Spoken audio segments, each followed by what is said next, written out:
Hi everyone, this is the Paradox Engine, and today I want to talk about 10 cards that have caught my eye from Modern Horizons 3 for Commander, and I hope you'll agree with me, or if you don't, leave a comment down below and tell me why you don't like that card.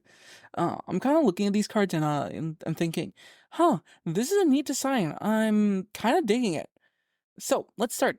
Look for number 10, Fanatic of Ronus. I had a green, it's 1 and a green, creature, Snake Druid. You tap it, you had a green. It has Ferocious. You tap it for green mana. Activate only if you control a creature with power 4 or greater. It also has Eternalize 4, 2 and a green. If you don't know what Eternalize is a mechanic from Hour of Devastation. I'll read the explanation for it right now. Exile this card from your graveyard and create a token that's a copy of it, except it's a 4/4 black zombie snake druid with no mana cost. Eternalize only as a sorcery. I kind of like this card. It's a, it's ramp and a creature. It's a 1/4. It's big. It'll be able to chump block if necessary. It creates the Ferocious for itself once it's eternalized. It's a self-replenishing mana dork, essentially. And I really, really like that. I can see it being used in Mono Green Stompy and stuff like that for Commander. Maybe even Modern, who knows? Maybe we see a Modern Mono Green Stompy in Modern, but I doubt it. The format is very warped. But this card's really good. I'm interested to see if it's going to be... how much use it's going to get in Commander. I'm for sure going to see it in a lot of Mono Green or Green X casual Commanders. I don't see it being used in CDH, unfortunately. I think it's a little bit too slow for CDH, but I might be proved wrong. For number 9. It's Marionette Apprentice. It's an uncommon. It reads like this. 1 in a black. Creature, human, artificer. Fabricate 1. When this creature enters the battlefield, put a +1/+1 counter on it, or create a 1/1 colorless servo artifact creature token. Whenever another creature or artifact you control is put into the graveyard from the battlefield, each opponent loses 1 life.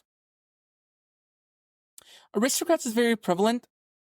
Artifacts are a very beloved archetype, and I truly believe this card will become very powerful very quick, especially in casual Commander.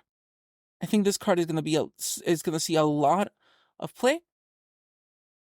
It's essentially a blood artist for artifacts, and who doesn't like that? Sure, it has a drawback of being more of a Sulaport Cutthroat, but we'll see what happens. Hopefully it just picks up. I really like the card. I can see a lot of potential in it. For number 8, we have Warren Soul Trader. 2 and a black. Creature, zombie, goblin, wizard.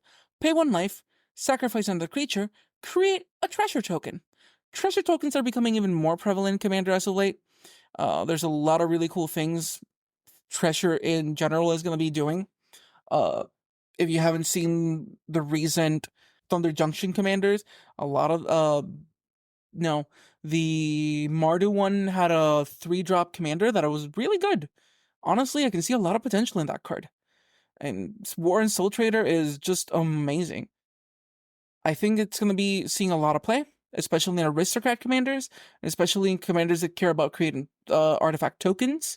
And yeah, let's see if it sees play. Also, it combines very well with Marionette Apprentice, just so you know. For number 7, we have Harbinger of the Seas. 1, 2 blue. Creature, Morfolk, Wizard. It's a 2/2. Non-basic lands are islands. We all know how merfolks feel about they can all get Island Walk. People love Island Walk. I'm being sarcastic. Even though I'm a big blue player. This is gonna make a splash in a lot of commander decks. Hopefully we see a lot of play with it. I can see it being very useful. For number 6, Kudo, King Amongst Bears. Green and a blue. Legendary creature, Bear. Other creatures have base power and toughness 2/2 and are bears in addition to their other types. I can see it being a sweet commander, especially for hate bears, or I don't know, maybe with Elish Thorn, the one that gives +2/+2, -2/-2 on other creatures, it just automatically board wipes the floor. But yeah, let's see what happens with it. For number 5, the Necrobloom. 1 white, black, green. Legendary creature plant. It has landfall. Whenever a land enters the battlefield under your control, create a 0/1 green plant creature token. If you control 7 or more lands with different names, create a 2/2 black zombie creature token instead. Land cards in your graveyard have Dredge too. Dredge is bonkers. Dredge is going to be amazing. I can already see this being absolutely absurd. You can also pair it up with Field of the Dead, and that'll make twice the amount of zombies almost. But yeah, this is basically Field of the Dead on a creature. I approve of it. I like it very much. Let's see where it goes. Play it up there. Tell me what you think of that card. And yeah. For number 4, Strix Serenade. 1 blue, instant. Counter target artifact creature or planeswalker spell. Its controller creates a 2/2 blue bird creature with token with flying. It is essentially Swan Song. It's another Swan Song effect. Honestly, I can see this being played in mono blue commanders. I don't know what it would be replacing. I'm hoping it sees CDH play. But we'll see. It is 1 mana. It is competing with the likes of Fierce Guardianship, Force of Negation, Pact of Negation. It is competing with my beloved pet card, Wash Away. We'll see what happens. I have so much trust that this card will be seeing play. You have no idea. For number 3, Flage? PHLAG, Titan of Fire's Fury. 1 red, white. Legendary creature, Elder Giant. It's one of the other Theros Titans. When Flage enters the battlefield, sacrifice it unless it escaped. Whenever Flage enters the battlefield or attacks, it deals 3 damage to any target, and you gain 3 life. It also has escape for 2 red, 2 white. Exile 5 other cards from your graveyard. It is essentially a Lightning Helix on a stick. It enters the battlefield, it Lightning Helix something, then you're gonna give it haste with whatever. There's so many ways to give it haste, including anger, the boots, Lightning Greaves, or whatever other boots. Honestly, this card is really fun, and I was talking with one of our other members of the channel about it, and they were very big on it. I wasn't very sure of it, but now that I've been thinking about it and we talked about it more, I can see this card being so good. Lightning Heal on a stick, and then it deals 9 damage to your face. I would not blink twice at removing this from the board. For number 2, we have something that reminds me of this old, really cool card. This one is called Birthing Ritual for 1 and a green. At the beginning of your end step, if you control a creature, look at the top 7 cards of your library. Then, you may sacrifice a creature. If you do, you may put a creature card with mana value X or less from among those cards onto the battlefield, where X is 1 plus the sacrificed creature's mana value. So the CMC. Put the rest in the bottom of your library in a random order. This is essentially another birthing pot, kind of.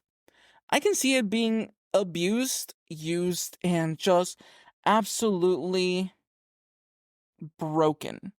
We already used birthing pot in Blood Pact to get Felidar Guardian and Kiki-Jiki combos going. I can't imagine what other horrendous things we're going to be doing with this card. I honestly think it's broken. It's going to be amazing. It's going to be used. You can have both Birthing Pot and this card, and it'll go amazingly well. For number 1, we have what is essentially a functional reprint of an old card. And it's this card, Volatile Stormdrake. For 1 and a blue. I think you can see where I'm going with this. Flying, hexproof from activated and triggered abilities.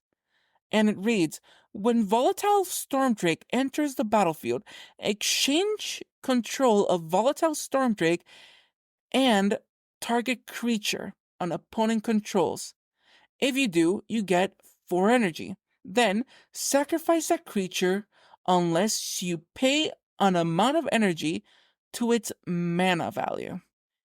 This is Gilded Drake, if I'm not mistaken. This is essentially another Gilded Drake. And I can't wait for this to be used in CEDH. I think if any card will be used in CEDH, it'll be this card. It's already climbing in price. It's already looking amazing. I can't wait to own one, especially if I see it going that same way. 4 mana, you get 4 mana. 4 mana is like most of the things you'd like to steal. You get 4 energy, which is equivalent to 4 mana by Volatile Stormdrake shenanigans. And I think that is essentially just steal someone's commander, steal someone's value engine creature. It is amazing. I'd pick up so many of these as I could. If you do anything, please pick this up. Please play this. I think this is going to be a functional reprint for Gilded Drake. And yeah, this is an amazing card.